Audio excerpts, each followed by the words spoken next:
Welcome to Halas Hall Report, live every Saturday night at 7 p.m. Central Standard Time and Sunday mornings at 11:30 a.m. Central Standard Time. Live talking Chicago Bears football with Mike the Bear Fan. And your host, Ken Dobb. Also on the panel, we have the football analyst, Woody, who is named for the Woody wrap-up on game days. Next on the panel, we have Bear Down Mike. He is the youngest, but don't be fooled. This guy knows this Bear squad. He can bring a different insight. Halas Hall Report breaks down the Chicago Bears team all year long, from the offseason through the draft. Also, the legend of tailgating, Billy Defense Flores, joins the crew live at 1st and 10 tailgating. You can find him at all home games at Soldiers Field. Also, the Bear Fan, who has been here since the first year of Halas Hall Report, welcome Bear Fan Dan, where he is known for studs and duds after every game. You can find them on Facebook, YouTube, Twitter, and Roku if you have a TV. They are all over social media. You won't find no better sources for Chicago Bears news like injury reports, team updates for breaking news for all the good and the bad the team does. Halas Hall Report will be live for the 6th season. And they are teaming up with the best sports podcast out on social media. This is Northeast Streaming Sports.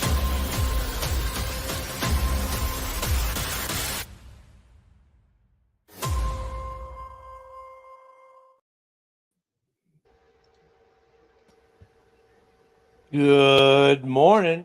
So it's the last Sunday before the draft. By this time next week, we should know.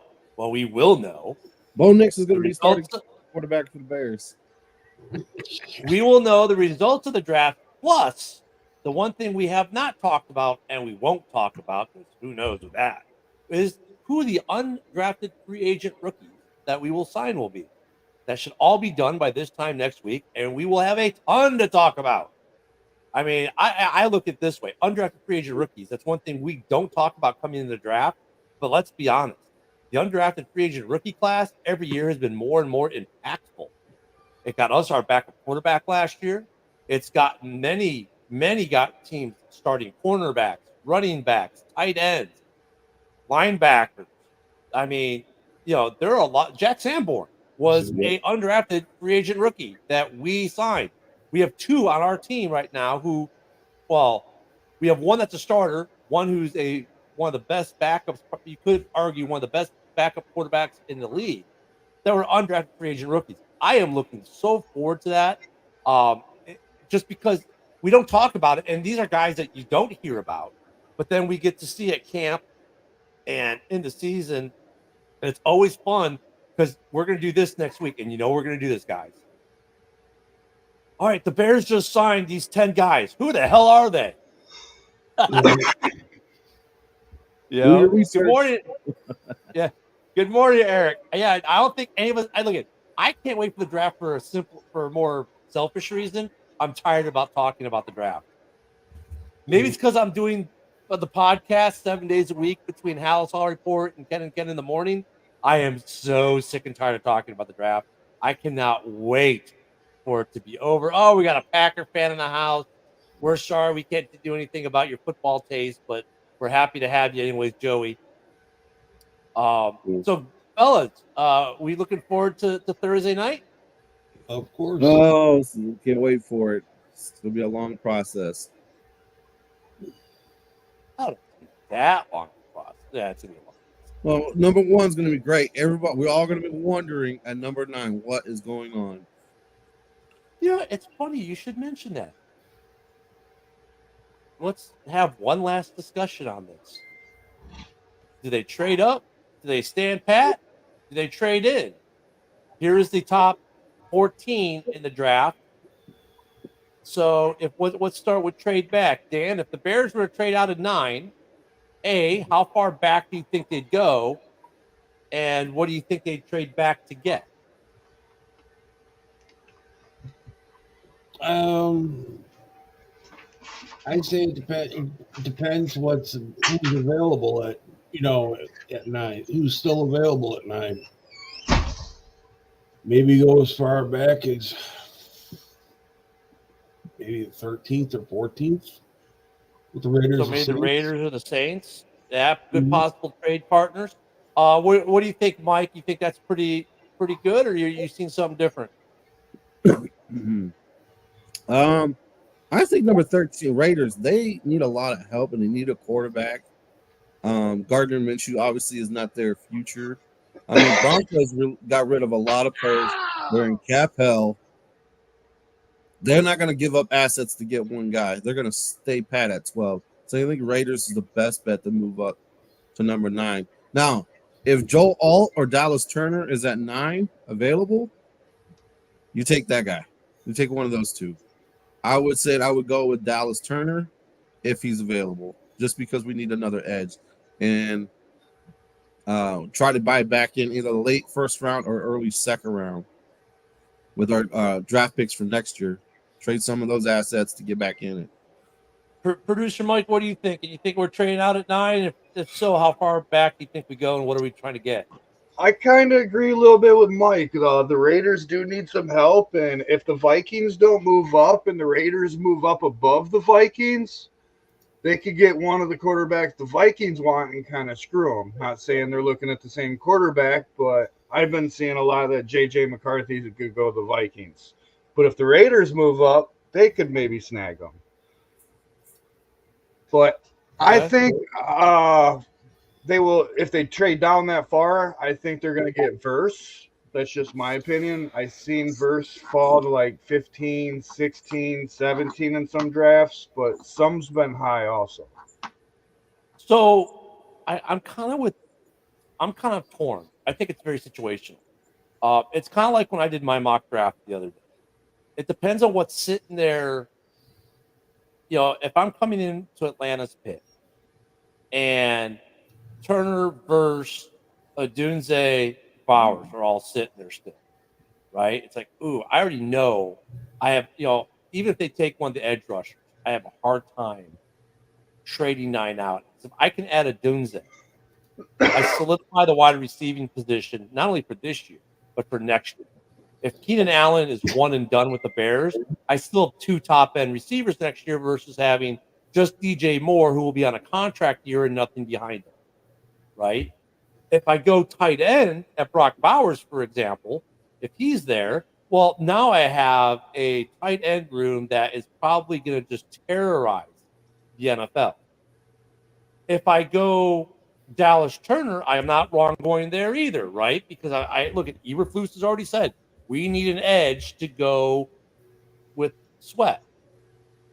So I'm not wrong there. Now, could I trade back into the first theoretically and maybe go into the 20s and get Latu? Sure. Are there some possibilities in the second round? Yeah.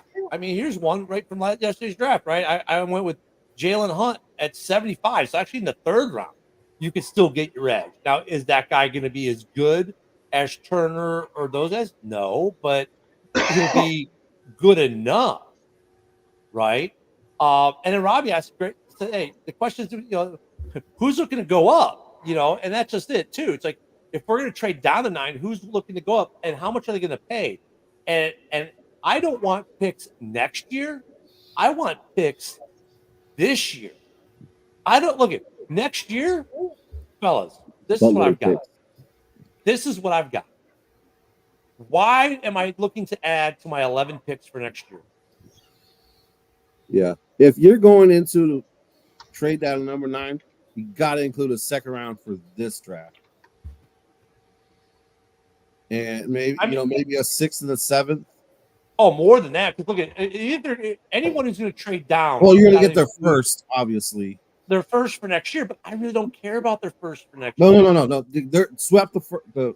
Well, yeah, you're swapping their first, but look, normally to come down to 9, dude. I'm sorry, come down to 9. You're giving up a first rounder next year too. That's just like that's part of it. I really don't care about that though. I rather, depending on who it is, I might want a player, a high end player, and then your draft pick for this year. So if it's the Raiders, who are they going to give me plus 2 or 3 picks for this year? That's what I want. I don't need picks now. I'm out. Right. Definitely need them for this year. But I'd like to make a little comment on here. I kind of disagree with Robbie. The only way it's going to get 4 quarterbacks in the first 4 is if somebody moves up. Because I personally don't see Arizona Cardinals going for a quarterback when they got Murray. No, they I don't. see them They going for a wide receiver. Well, I think that's what Robbie's alluding to, though. I think Robbie is thinking that someone trades into the 4 spot, be it the Raiders, be it the Vikings, be it a surprise team. Well- Maybe Denver tries to move up. No one's talking about Denver moving up to 4. Everyone's talking about the only team that people are talking about moving into 3 or the 3 spot or the 4 spot are the Vikings. Yeah, well, right? they got the most Mhm. capital to even do that because they got 2 Now, picks. the Raiders, yeah, but the Raiders have a lot of draft capital between this year and next year. The Broncos have a fair amount of draft capital between this year and next year. Yeah, Broncos need a lot of help though. They got rid of a lot of guys. They're cap hell. So But that helps though too. If I trade away a bunch of picks, that actually saves me cap money. They're look at sometimes trading away picks saves you on the cap because each pick is a cap hit. So like if I'm cap hell and I got 14 picks, I need to shed some picks. I kind of do. So there's a little tick for tack that goes in the equation. But who's to say the Jets don't try to move up? I don't think they will. But who's to say the Jets wouldn't move up? I mean, I get the Vikings are going to move up, but no one's talking about anyone else trying to move up. Well, why is that? I mean, other teams the Raiders need a quarterback. Bad. The Broncos need everything. They might trade out. In a weird way, it might behoove them to trade out for some huge haul. I think with Denver, I think they're gonna see who's there at they got 14. Denver? Yeah. I'll bring it back up. There you go. Well, they're at 12. At I think they're gonna sit and wait to see who's available at 12. They need a quarterback, but they need a lot of things. I mean, they got rid of Cortland Sutton. He's at Cleveland now. Yeah. Russ is gone, so you're gonna need a quarterback unless they go sign a veteran and draft a quarterback in the later rounds and just start getting pieces of that team back together. I think Denver's gonna stay put until they see what's going on. And Neil, I think Neil kind of agrees with you, right? Yeah, Jerry Judy's gone. Because but those are teams that are rebuilding through draft, and you're right, Neil, they are. But however, they're not rebuilding their entire team this year. Look if I'm a team like Denver and I need basically everything, and I got a team like the Bears, just follow me here for a second. So right now, the Broncos are at 12, and let's say the Bears come in and say, "Hey, I'm going to give you my first rounder next year, my second rounder next year, my third rounder next year, a 5th rounder, and a 6th rounder." Okay, well, wait a minute. That might be appeal to them because they're only losing 1 pick this year. They still got a bunch of other picks. They're not going to spend that high dollar. They're not going to get their quarterback this year at that place, anyways, probably. But now I give them a lot of capital that they can. This year they're building their building blocks, right? They're going to draft their linemen, O line, D line, safeties, corners. They can draft a bunch of that stuff this year to start that rebuild. And then next year, they come in with 2 number ones. So they might be able to get their quarterback and a weapon in the first round next year. Or a stud defensive edge and a quarterback. Or 2 more pieces of that big pie. And then that third year, guess who's available at quarterback? Sure. Oh, a Manning. Wait a minute. Did his uncle play for us? See, so I mean, these are the things that I consider with some of these trades. People are like, but they're trying to rebuild. They tried to rebuild. Yeah, exactly. And part of the rebuild sometimes is you take a step back, take 2 steps forward. Like they know they're going to suck this year, right? They know it. They don't want to look. They're not going to let the fans know that we know we're going to suck this year. But why not? Why not let them rebuild that way and see what happens? And it's going to be interesting. I know a bunch of people are looking forward, right? Robbie's looking forward. He's got his podcast on Robbie's World of Sports. Normally I don't plug other shows, but I'm doing it today because Robbie's giving me a segue into actually the show you all should be watching on Thursday. Sorry, Robbie. And that's going to be this draft show right here. This is a presentation of Northeast Streaming Sports.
So yeah, that's going to be the big show this week.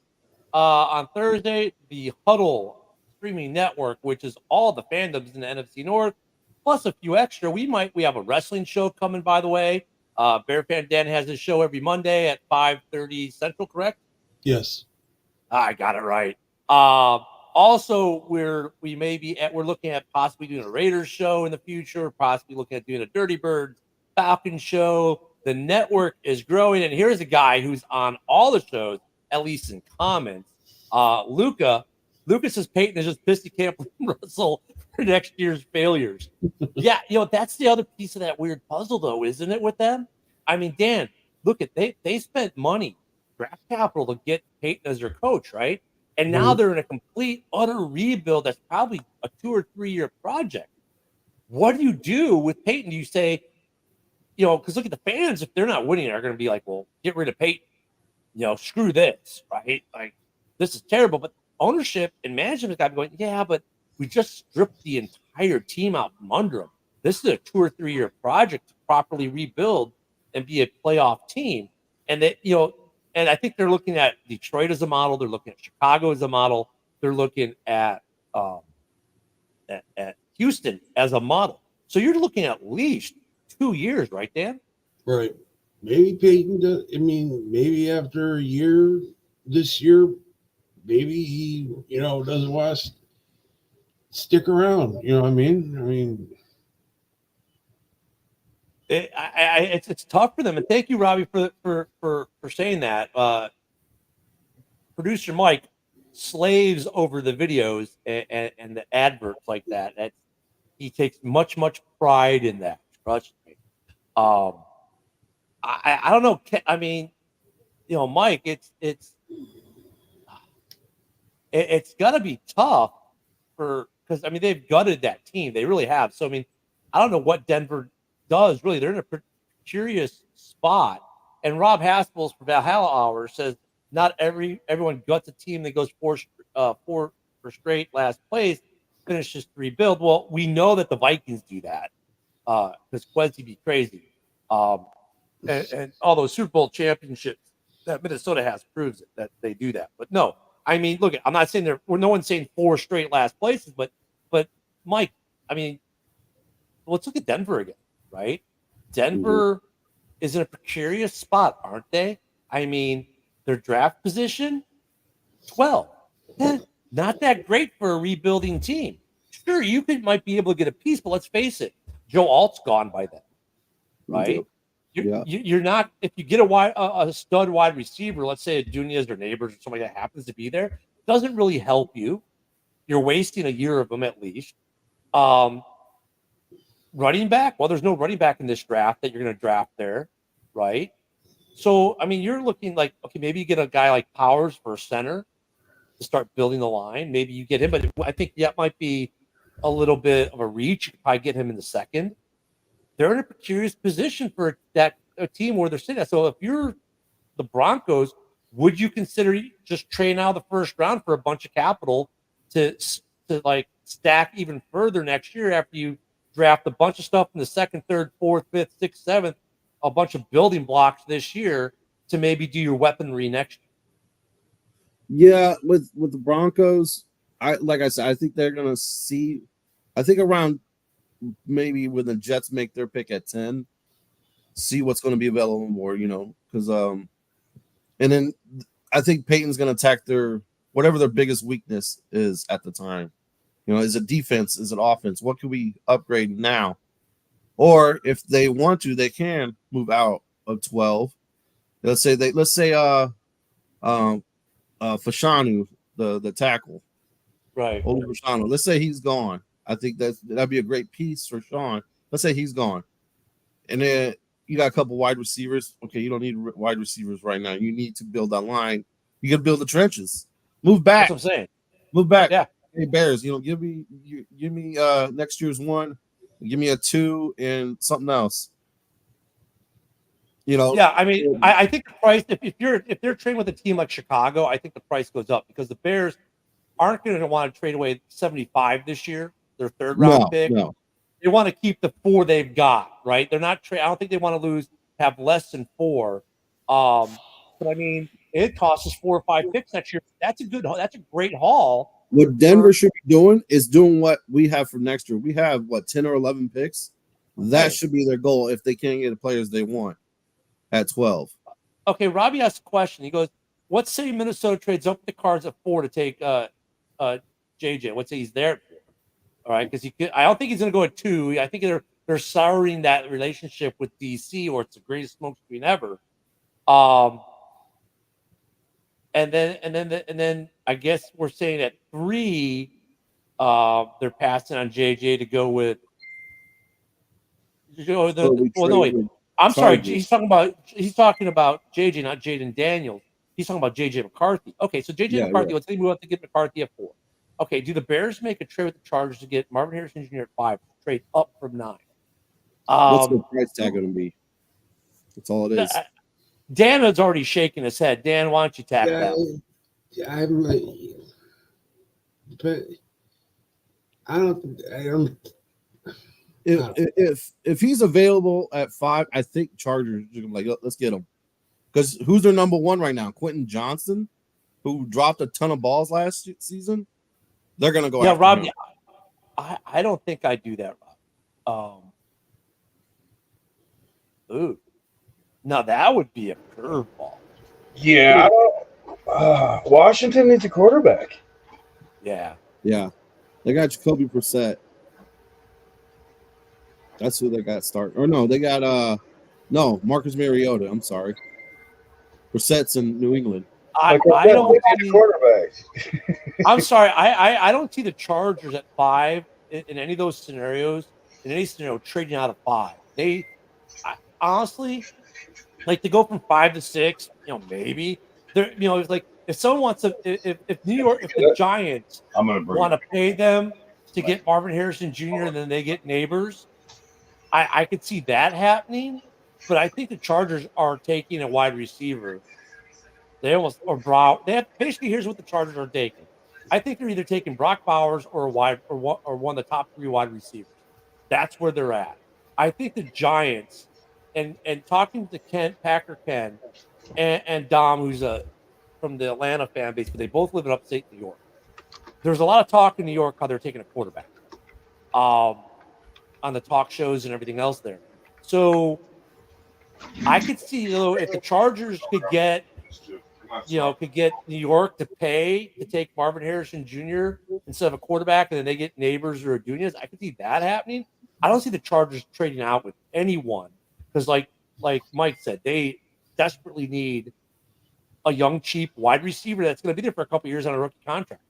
And if Harrison Jr. is there at 5, that's where he's going to go.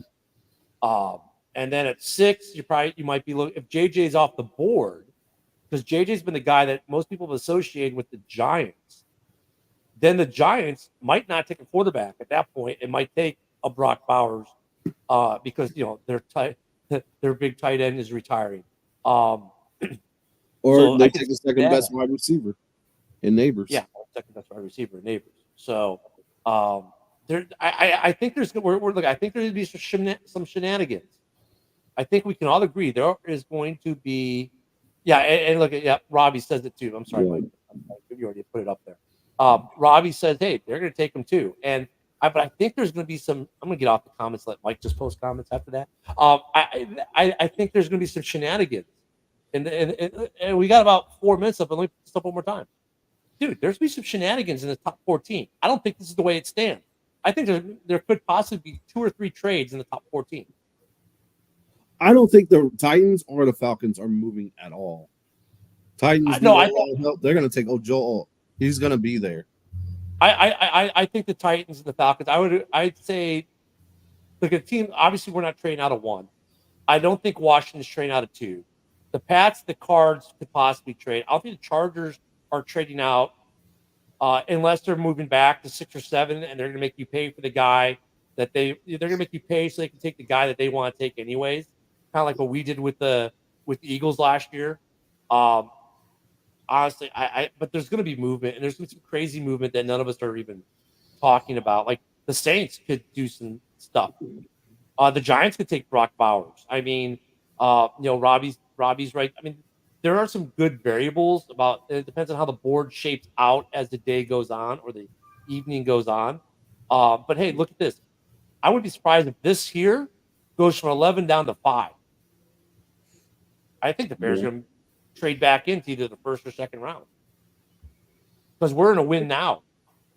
We're trying to win this year.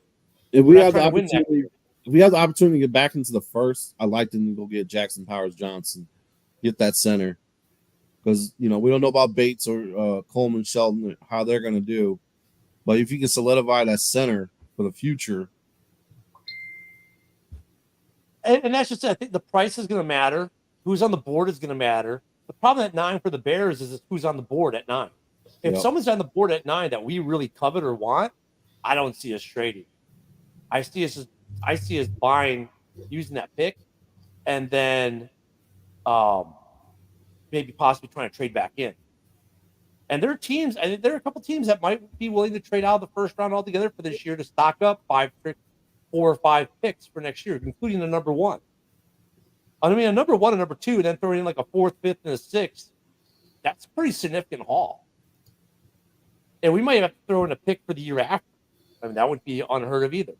And it might be worth it to pull, given what we've got. Robbie, we don't have Lucas Patrick anymore. Yeah, we don't have. Yeah, we don't have Lucas Patrick. He gone. So anyway, guys, this is it, right? The season, the trade talk is about done. We're going to get into it. This time next week, we will know what is what. We will have a bunch of undrafted free agent rookies to talk about that Bear fan Dan is already spinning up the Google search engine for. Don't forget tomorrow morning at 10 a.m. to catch Ken and Ken in the morning, and tomorrow afternoon to catch the wrestling show at 5:30 with Bear fan Dan. Until tomorrow morning and next week, guys, and the draft on Thursday. Peace out. Have a good day. Enjoy your day.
This is a presentation of Northeast